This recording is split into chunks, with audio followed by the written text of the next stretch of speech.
continuar con la creación de nuestro polígono de frecuencias intervalares, vamos a introducir otro concepto muy importante en estadística, que es el concepto de rango.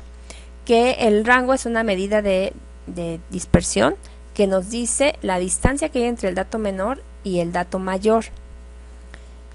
En este caso tiene una fórmula que es dato mayor menos dato menor más una variación. Es decir, el dato mayor es 1.98, el dato menor es 1.61, más 1 que corresponde en este caso a la variación que es de 0.01. Es decir, hay una distancia de 38 centésimas entre el dato menor y el dato mayor. Con esta información podemos generar el tamaño de intervalo y el número de intervalos que va a tener nuestra distribución de frecuencias intervalar. Lo que definimos es el tamaño del intervalo. Este número se recomienda que sea un número impar para que dentro quede un número exacto con la misma variación que hay entre los datos originales, y que ese número se va a convertir después en la marca de clase, que será nuestro representante de cada intervalo.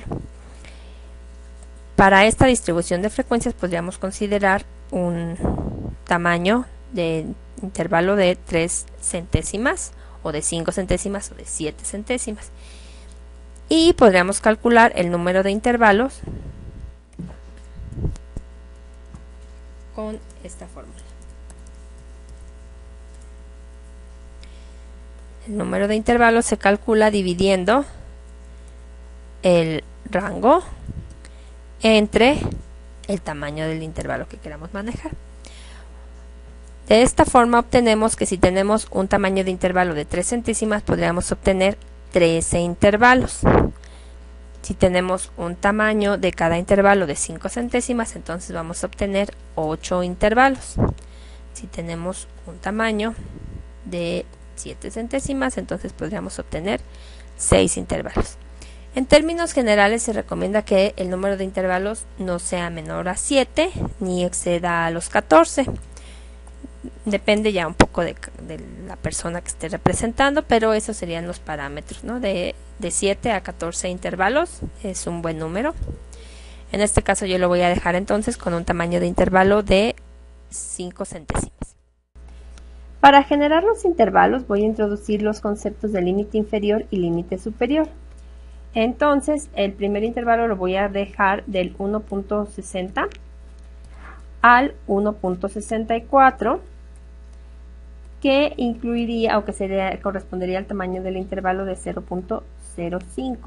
Se encuentra a partir del 1.60, 1.60, 1.61, 1.62, 1.63, 1.64. Va a contener esos 5 valores que hay entre el 1.60 y el 1.64. El siguiente intervalo va a ser del 1.65 al 1.69.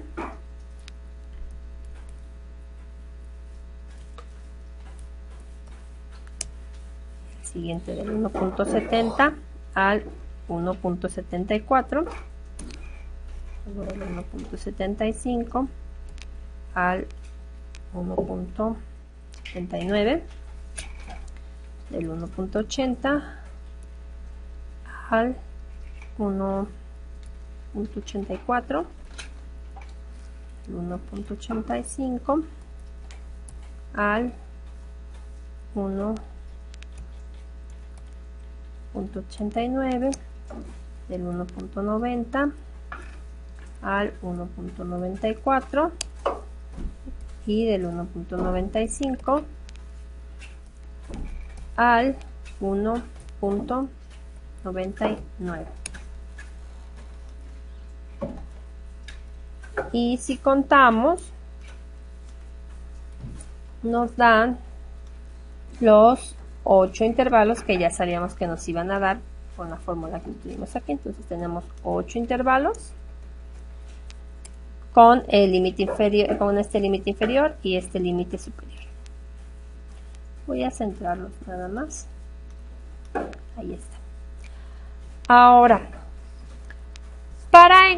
para graficar esta tabla de distribución de frecuencias intervalares, pues también necesito encontrar la frecuencia de cada intervalo. Para hacerlo, podría hacerlo manualmente, contando, separando y contando, pero me gusta mostrarles cómo Excel lo hace de una manera muy rápida, también con la función frecuencia que vimos para el polígono de frecuencias puntuales. Solo que necesito crear una columna que indique el grupo en donde va a ir definiendo o calculando las frecuencias para cada intervalo. Este grupo se forma con los datos del límite superior de cada uno de los intervalos, es decir, 1.64, después 1.69, 1.74, 1.79, 1.84, 1.89, 1.94 y por último 1.99. Y entonces ya generamos la etiqueta frecuencia, que es en donde se va a calcular.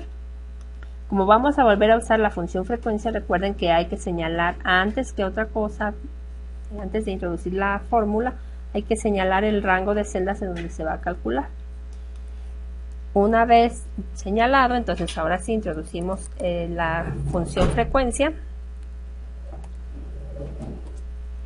y otra vez nos manda los argumentos que serían los datos, y entonces los datos originales están aquí.